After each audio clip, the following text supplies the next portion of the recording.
Welcome back to the Life Changes Channel podcast. I am your host, Dina Court. On this show, we try and bring as much information to you as possible to not only inform you, but to empower you in the decisions that maybe you're facing, in the challenges that you're navigating. We want you to know that you're not alone, that there are many people who care and want to help. And thank you for showing up and making yourself a priority to really learn what is out there to help you through whatever it is that you're going through. Be sure and let us know if you have other questions or you have struggles that we haven't covered yet or you'd like to hear more about, and we will do our best to connect you with the resources that are available to you for that. We have digital quarterly magazines, Divorce Magazine Canada and Life Changes Magazine. If you haven't discovered those yet, please go to our website, divorcemagazinecanada.com. That's divorcemagazinecanada.com. And you will find links to many, many resources, all of the podcast, the magazines. We have newsletters that are coming out as well. Every single month, there's a new publication. It's full of lots of tips and information and guidance to get you through major life changes, including divorce. So most of the content is around divorce, but it also covers career and real estate and education, mourning, loss, and parenting, health, whether it's physical or mental health. It's not just for women either. A lot of times I get asked, is this just for women? No, it is not just for women. It's for all humans. We all are facing different types of struggles. And I want to connect you with the organizations, with the service providers, with the people who can help you. It's very important to me. So today we are bringing you another one of these episodes. Margaret Dennis is back. Now, she has been here before talking about trauma, talking about grief and loss, talking about helping your children get through divorce. And today she's going to speak more about grief and what we can do to navigate that and do it in our own way. So your grief and do it your way. There is no black and white way to navigate grief. So it's very important that you have this information. And this is one of our bite-sized episodes again. It's going to be real quick and very focused, and you will hopefully find a nugget of information here that will help you. Or please share it with someone you know that you care about that is navigating something like this and could really find it useful. Okay, let's talk to Margaret now.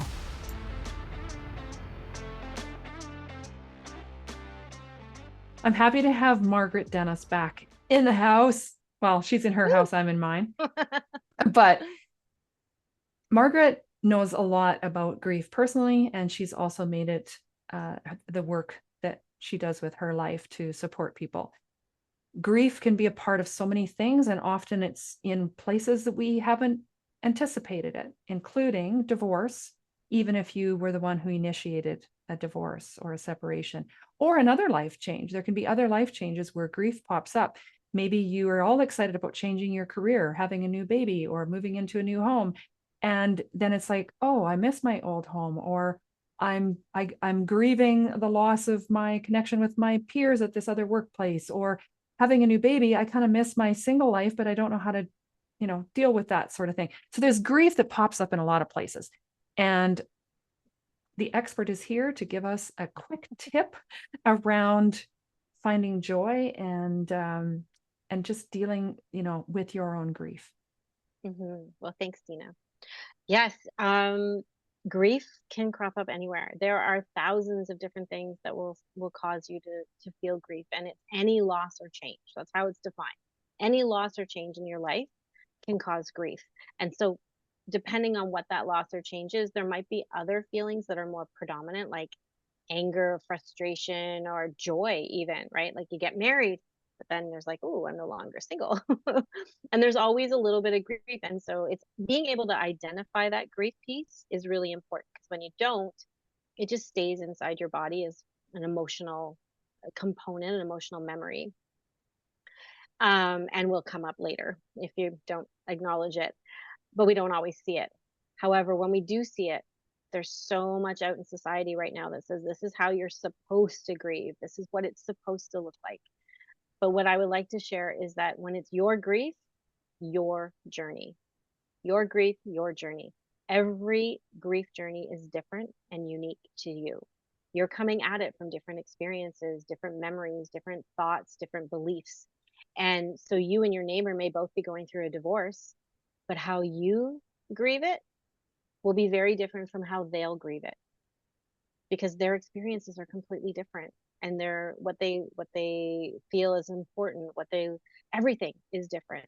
You might bond over the fact that you're getting a divorce and you can give each other support, but you will never ever ever know what they feel truly truly deeply inside of them.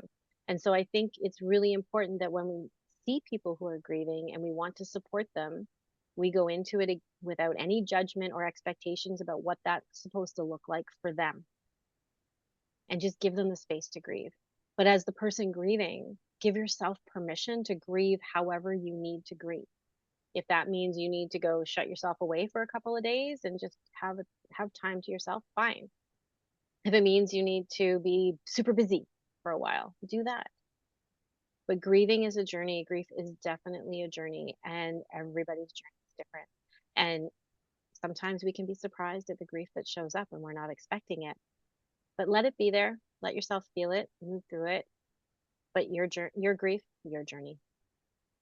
There's a couple things I want to mention here, Margaret. One is curiosity. So when we've sensed Mhm. something where maybe we're surprised that grief is included, like, Mhm. a move or a new Mhm. baby or a marriage or whatever that might be, where we think, oh no, this should be all positive. And then we have this funny feeling that feels a little sad.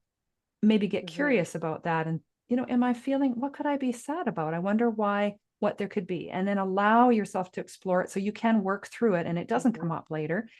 And the other thing that came to mind when you were talking about your neighbor, how about your ex-spouse? So your children Mhm. are going to see, or you're going to see, they are grieving this loss, or even if it's not a divorce, maybe there's been a death in the family or some other type of Mhm. loss, loss of job, or, whatever it might be, that the people closest to you who are also experiencing it, even I say close, like your ex-spouse is leaving the same relationship, they are going to, you can't judge how they No. are dealing with this. It might not be your way. Maybe theirs is to party and yours is to cry. Maybe it's flipped the other way. Mhm. Maybe on a different day, you're each on a totally different path. But Mhm.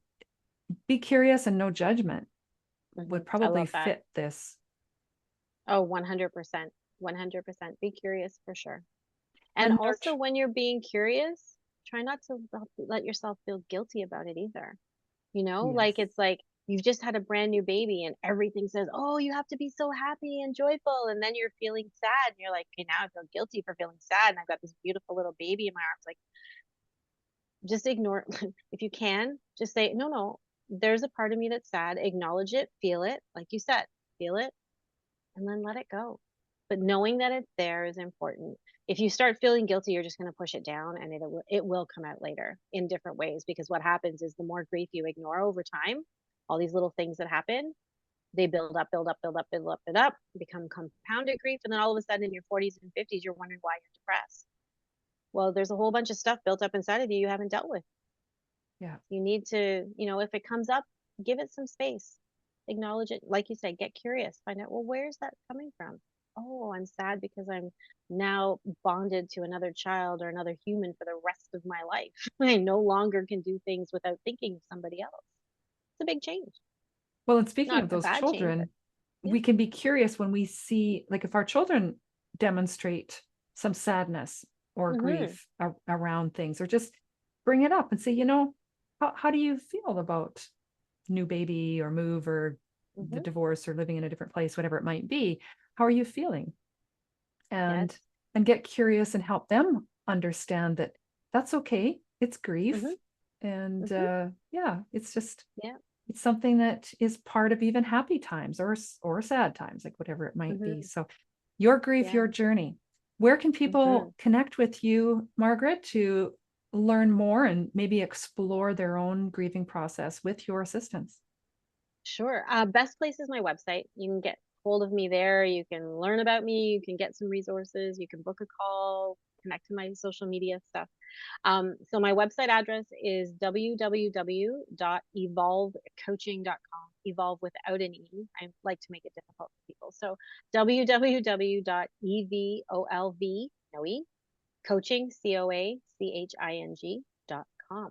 I'm happy to, if anyone wants to reach out anytime, happy to connect.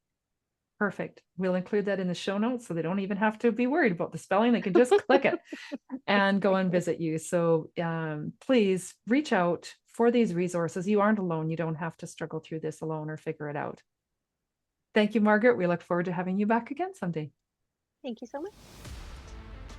I hope you found that conversation insightful, encouraging, and also a reminder to all of us that what we see isn't always as it appears. People are going through a lot of things in their lives, and we would want that compassion shared to us, and that is something that we can offer to others without judgment. Instead, be curious and reach out, reach in, figure out a way that you can make someone's day a little better, and it might just start with a smile.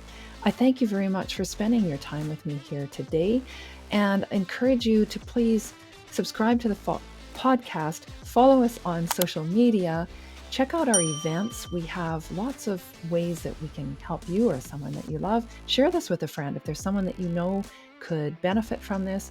And hey, keep smiling that beautiful smile, because the world really does need your sunshine. It means a lot that you spend this time with us and meet our experts and professionals who can help you through whatever life changes you're facing. Please refer to our terms of service available on our website, lifechangesmag.com. The link is in the show notes. Our disclaimer: Divorce Magazine Canada, Life Changes Magazine and channel, and divorce resource groups are intended to educate and provide quality, credible resource information. The contents should not be used as factual until consultation with the appropriate professionals for any guidance. Divorce Magazine Canada, Life Changes Magazine, and Life Changes channel, as well as the divorce resource groups, do not constitute endorsements for, nor liability for any claims made in the presenting of this information.